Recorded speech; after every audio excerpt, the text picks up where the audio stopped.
આ જીત એ કડી સંગઠન અને કડીના મતદારોની જીત છે. પ્રાથમિકતા 40,000 વોટ સૌથી ઇતિહાસમાં પહેલી વખત એવું બન્યું કે કડીમાં આટલા બધા વોટ છે. શું કહેશો? કેવી રીતના કામ કર્યું ને કેવી રીતના જશ આપશો, કોને આપશો?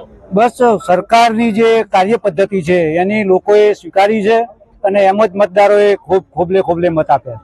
જનતાના કયા કાર્યો અધૂરા છે પૂર્ણ કરશો? જનતાના જે કોઈ કાર્યો હશે એ હું પૂરા કરીશ. કોંગ્રેસના ઉમેદવાર એવા આક્ષેપો કર્યા છે કે ભાજપ વિભાગ કાચી ચડેલો છે અને ઈવીએમમાં ગફલો કરે છે. શું કહેશો? એ તો છેલ્લે તો કોંગ્રેસની આ એક માનસિકતા જ છે કે છેલ્લે ઈવીએમ ઉપર જ ઠીકરું ફોડવાનું. એ એવા આક્ષેપો કરે છે કે ભાજપ અને ભાજપ દ્વારા આ પ્રકારે એક ગડબડ કરવામાં આવી છે. ના, આવી કોઈ ગડબડ હોતી જ નથી. એ આક્ષેપો બિલકુલ ખોટા છે, પાયા વિહોણા છે. અને જેટલા મત મળે છે એનાથી ડબલ દરેક રાઉન્ડમાં મળે છે ભાજપને. એ તો મતદારોનો પ્રેમ છે ને મારા ઉપર. મતદારોએ જે પ્રેમ વરસાવ્યો એવો ને એવો પ્રેમ અગાઉ પણ વરસાવશે એવી મને પૂરેપૂરી ખાતરી છે.